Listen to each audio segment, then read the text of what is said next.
दादा माझ्यापेक्षा 11 वर्ष मोठे होते, खऱ्या अर्थानं माझे दादाच होते.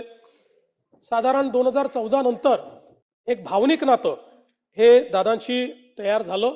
मी अनेक वेळा माझ्या मुलाखतीत म्हणायचो की राष्ट्रवादी काँग्रेस आमचं स्ट्रॅटेजिक पार्टनर आहे, पण त्याच वेळी माझ्या मनात मात्र मला हे पक्क माहिती होतं की अजितदादा हे काही स्ट्रॅटेजिक पार्टनर नाही आहेत, तर अंतःकरणातनं आपल्यावर प्रेम करणारा अशा प्रकारचा आपला मित्र म्हणून खरं म्हणजे अजितदादांकडे मी बघितलं आणि त्यांनीही माझ्याकडे त्याच पद्धतीनं बघितलं आणि जीवनभर मला असं वाटतं की आमचं ते नातं त्यांच्या अंतिम दिवसापर्यंत कायम होतं.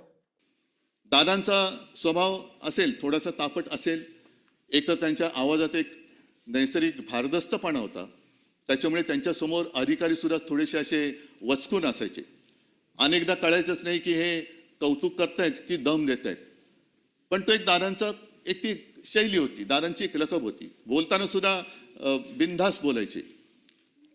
अनेकदा त्यांच्या वक्तव्याने त्यांना अडचणीत आणले हे सुद्धा आपण पाहिलेलं आहे. पण बोलायचं तर बोलायचं, काही काम एखादं करायचं तर बेधडकपणाने करायचं, बेलाशकपणाने करायचं. याचं कारण त्यांच्या मनात कुठे पाप नसायचं.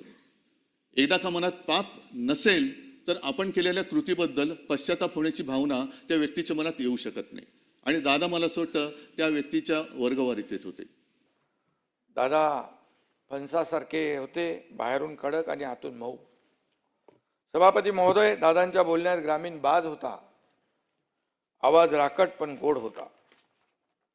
एकनाथराव ही दादांच्या स्टाईलची हाक माझ्या कानात आजही घुमते आहे.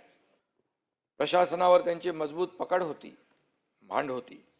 एखादी नवी योजना आली की ती फिजिबल आहे का, त्याचा लोकांना किती फायदा होईल याचा दादा बारीक अभ्यास करायचे. दादांनी हातात फाईल घेतली की अक्षरशः काही सेकंदात त्याची नजर कागदावरून स्कॅन व्हायची. त्यात काय कमी जास्त आहे ते ओळखायचे आणि चुका असतील तर त्या काढून सेक्रेटरीना सांगायचे देखील. या विधानसभेमध्ये आल्यानंतर अजून सुद्धा दादा कुठं बसलेत आमच्याकडे लक्ष ठेवून असतील. अधिवेशनामध्ये येत असताना अजून पण आपल्या सर्वांना आठवत असेल त्यांची कपडे घालण्याची स्टाईल. कधीतरी गॉगल घालणार, त्यांच्याबरोबर आमदारांचा घोळका, कार्यकर्त्यांचा घोळका. मीडियाबरोबर जर मी बोलत असेल तर मागून मिश्किलपणे एखादा टोमणा त्या ठिकाणी त्यांचं मारणं असेल. त्याच्याचबरोबर अधिवेशनामध्ये बसल्यानंतर कोण काय बोलतंय, शांतपणे अधिवेशनामध्ये या हाऊसमध्ये काय चाललंय हे बारकाईने अजित काका ते बघत असत. त्याच्याचबरोबर भाषण करत असताना चुकून मध्ये जर कुणी त्या भाषणामध्ये त्यांना अडवलं नाही तर थांबवलं नाही तर खूप आवाज केला तर मिश्किलपणे असंही बोलून जायचे की जास्त आवाज केला तर तू मंत्री होणार नाही याची काळजी मी त्या ठिकाणी घेईल.